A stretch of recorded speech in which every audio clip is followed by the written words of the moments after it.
حضرت ذوالنون مصری رحمۃ اللہ تعالی علیہ ایک مرتبہ دریا میں شکار کر رہے تھے اور ساتھ ہی آپ کی چھوٹی بیٹی بھی تھی۔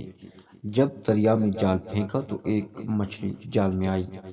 بچی نے اس مچھلی کو پکڑنے کا ارادہ کیا تو دیکھا کہ وہ مچھلی اپنے دونوں ہونٹ ہلا رہی ہے، تو بچی نے اسے دریا میں واپس پھینک دیا۔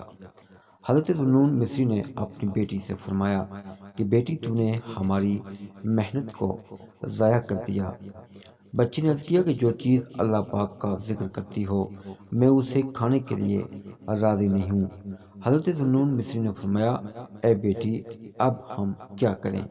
بچی نے کہا کہ ہم اللہ پر توکل کریں گے اور وہ ہمیں ایسی مخلوق سے رزق دے گا جو اللہ پاک کا ذکر نہیں کرتی۔ چنانچہ آپ نے شکار چھوڑ دیا اور دونوں باپ بیٹی شام تک اللہ پر توکل کر کے ٹھہرے رہے۔ شام تک ان کے پاس کوئی چیز نہ آئی۔ جب عشاء کا وقت ہوا تو ان دونوں پر اللہ تعالیٰ نے آسمان سے دسترخوان اتارا۔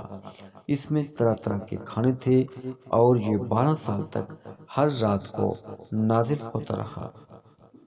حضرت ذوالنون مصری نے گمان کیا کہ یہ دسترخوان میری عبادت، نماز، روزہ اور فرمانبرداری کی وجہ سے نازل ہوتا ہے۔